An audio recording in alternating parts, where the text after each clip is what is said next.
Good afternoon. My name is Preston Johnson, and today I want to be talking to you guys about the utilitarian ethics behind whether or not it's ethical to have animals in zoos. Zoos offer a great way for people such as myself to go and view animals that we would otherwise not be able to go and see. Animals that may live on different continents and different environments that I just wouldn't be able to go see, and many people will like me in that. So let's start with a couple of statistics. According to the Association of Zoos and Aquariums, there are approximately 355 accredited zoos in the United States of America. Broader than that, there's over 1,500 different zoos throughout the world.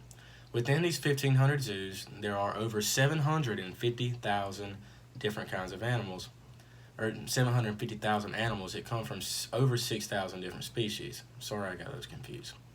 But let's look at the ethics behind that. So, when people such as myself go and view these animals and see them, it brings a lot of joy because, obviously you're getting to see animals from all over the world.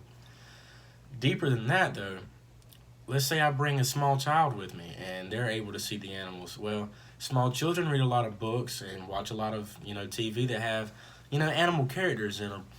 And when a child sees a character on TV or in the book and then see that same animal in real life, they're able to really put two and two together, and it creates a really good bond within their mind, and they see the different kinds of variety of animals that the world really holds in itself. And so that's a really great learning experience. So therefore, I think the joy and the benefits that it brings, that zoos bring with that, I do think it is ethical according to utilitarian ethics. Now let's go a little bit deeper on a much larger scale than just that. Some of the animals that are in zoos are endangered. I'm going to give you a few examples according to the Wildlife Conservation Society. Three good examples are the Arabian onyx, the Amur leopard, and the bongo. That's just three on a long list, long list. So let's talk about why that is important. Okay, these animals in their natural environment, they may face hunters, poachers, which are the same, but they can also face predators that are higher up on the food chain that have led to their endangerment. So when these endangered animals are in captivity, in the zoo in this safe environment, they're able to reproduce and produce offspring in a very safe way. So it obviously raises the number of this specific kind of animal, and if this continues, potentially they can get their way off of the endangered species list, if that makes sense. So let's talk about the ethics behind that. People that are in the Wildlife Conservation Society that I mentioned earlier, they're extremely happy with that because most of them have devoted their entire life to the conservation of endangered species to keep it from going extinct. And that brings about a lot of joy for them. Also, the species itself is growing. It's not going to be endangered anymore. And I'm not sure that these animals really have a conscious, thought that, hey, my species is going extinct. But I'm sure if they did, they would be joyful that they're in a safe environment, able to reproduce. You know what I'm saying?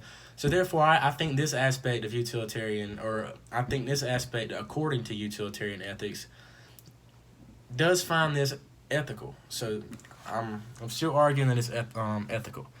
Let's move on a little further. Obviously, zoos are not perfect.